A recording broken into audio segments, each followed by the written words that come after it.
Feeling blessed, never stressed. I got my sunshine on, the same clothes I wore yesterday.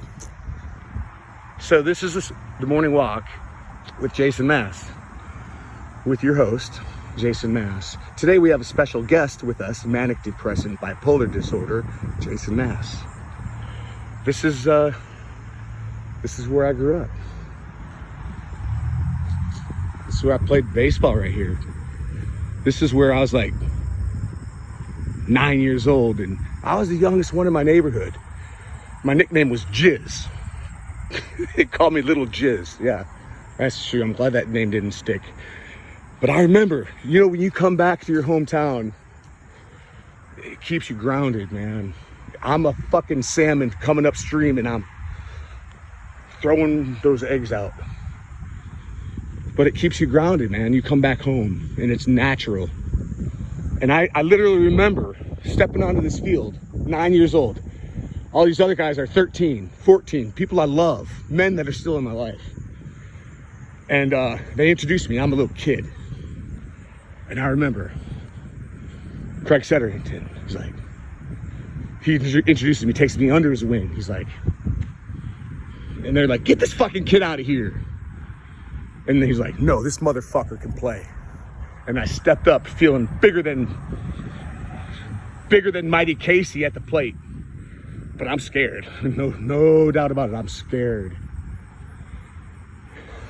Fucking something took over and I swung, connected, smooth contact, left center field, right over Greg Ezel's head. I fucking rounding second base and I give him the fucking finger. Bitches. This is Little Mac Elementary. This is where in Little League I hit home runs. And now I think home plate was right over here where this parking lot sits today. And I hit one. And I'm rounding second, and the coach is like, walk home, Jason, walk. And I would like, this is me, because the ball's still rolling, because it's open field. And I'm rounding third base like this. Walking home. Yeah, so this is the kind of thing, and I just had the most amazing breakfast at Rosalie's on 15 Mile Road, right next to Clintondale High School. It's the diners that we don't have in Houston. And the waitress there is named Jenny.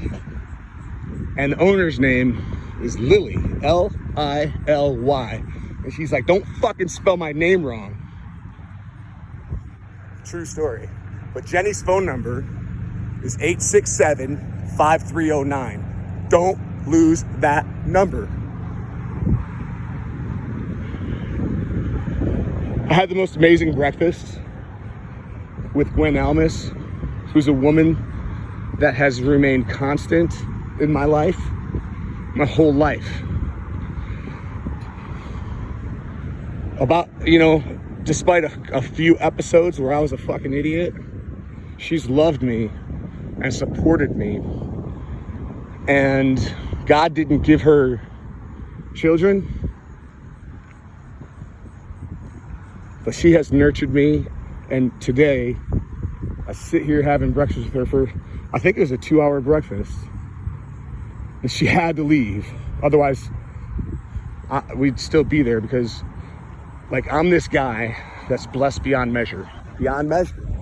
I literally, I'm gonna go to Canada tomorrow or the next day. I don't know. And I'm gonna give someone advice, and they're gonna give me $1 million. And so, that can make you arrogant. Of course. Happens all the time, and this happened to me before. Come back home at this 7-Eleven. Well, it was across the street, but I used to rob that fucking place. I'd stole baseball cards there. I remember one time me and Tony Smith stole a thing of frosting, chocolate, Duncan Hines. Ate that shit with our fingers. The whole can. Now, Little Mac Elementary is now Faith Baptist Church. You got to have faith, the faith. I got to have faith, baby. I'm begging you to stay. Oh, please, please, please don't go away. So, having this breakfast with Gwen. Hello. Moses went walking with a staff of wood. Newton got beamed by the apple good.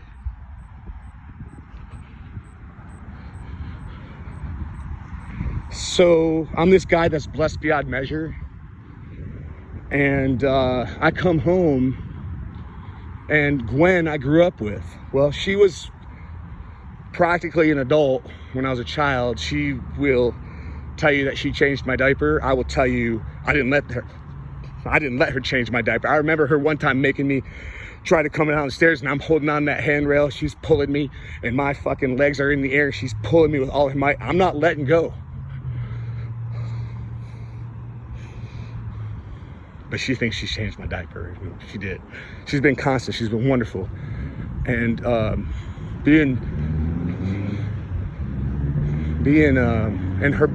my big brother who passed away a decade ago is her brother.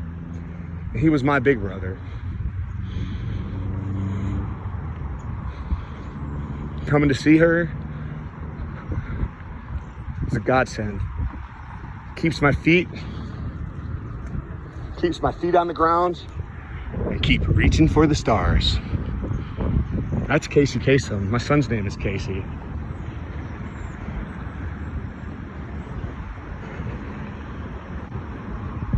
Coming home. I've spent time. I was born here. And I went out to the Atlantic. If they put a GPS tracker on the back of this salmon, I've been around this great big fucking world, and I'm coming back home to spawn. So, who's gonna be the lucky lady tonight? I've loved a lot of women in this town. There's Bunzo's. Bunzo's. That's the party store. In Detroit, it's called a party store. It's where you buy smokes and beer. And the best deep dish pizza ever. Oh, it's like 10 o'clock in the morning, but I think I'm gonna maybe go over there. I still owe them for all the shit I stole from them. Last time I was here, I handed the guy a check for a pretty good amount of money. And I'm like, man, this is interest. This is the shit I stole from you. I stole my mother a birthday card there. You know, my heart was right, but I didn't have the 75 cents to buy the Hallmark card, so I stole it. And my mom was like, where's the envelope? There's no envelope. Well, I fucking stole it, Mom. Fuck. Yeah, never satisfied.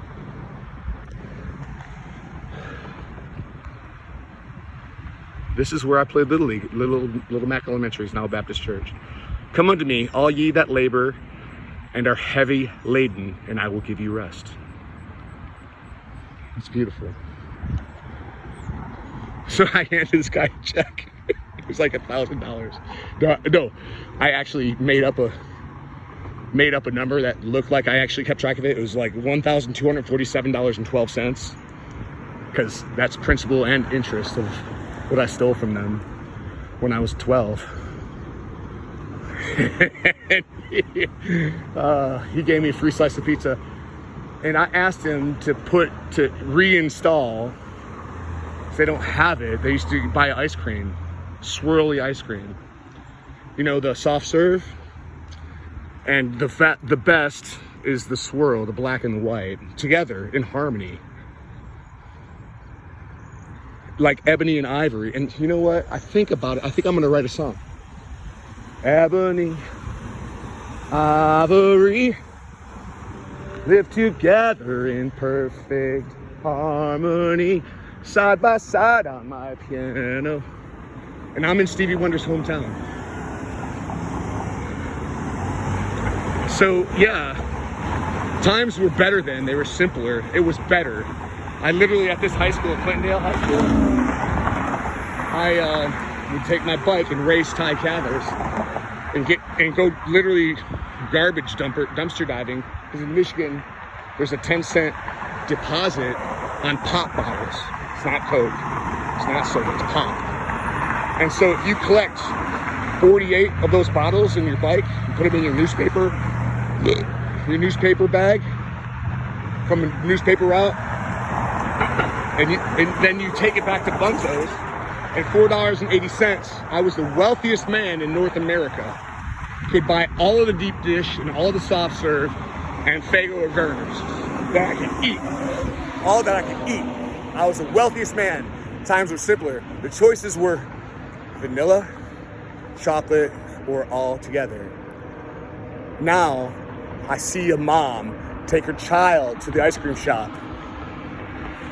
and say, well, you said you wanted to come to the ice cream store, and the kid's like, I didn't want to come here.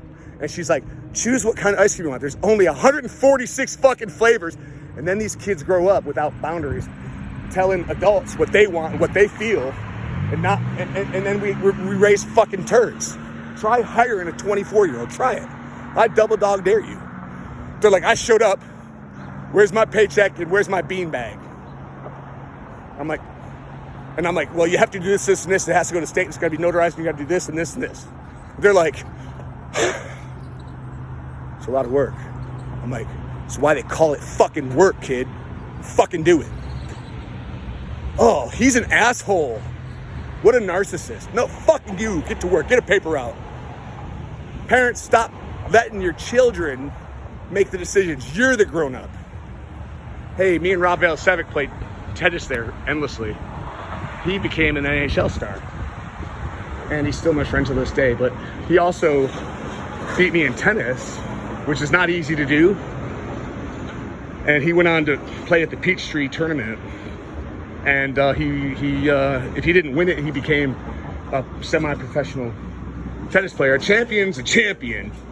Then, now, forever. The man's a legend. I love him. Oh, they sell liquor here? Holy fuck. If they sold this liquor when I was 12, I would have stole this shit all day. Y'all got Carvassier? I can check for you. Yeah, it's That's how you pick up a black lady. Oh my God, I'm so grateful that they didn't sell this when I was a kid, because I would have become an alcoholic even sooner. No soft serve ice cream. I wanted them to resell it. Said that liquor is more profitable. I gotta leave. I gotta leave.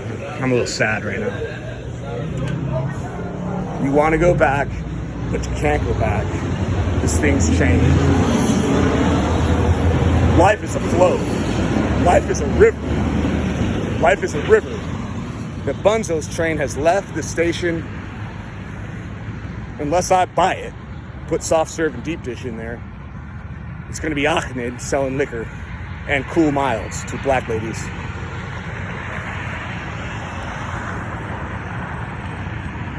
See, there was a trail right here.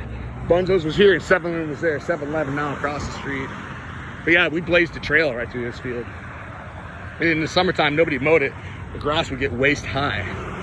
So you could really fuck with your friends by hiding in there and jumping out and bum rushing them and kick the shit out of them. Happened to me a lot. maybe that's what happened. Tommy want wingy. Tommy want wingy. Smoke shop, really? Hey, I have an amazingly busy day, but I started this week off with an amazing human being that keeps my feet firmly grounded, that would throat punch me in a second if I'm out of line. Montclair Smokes, great price.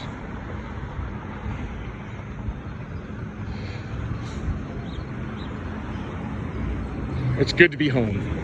It's really good to be home. Detroit, the wealthiest city in the nation in 1956. Beauty from ashes. Detroit. The Illitch story. Believe. God bless.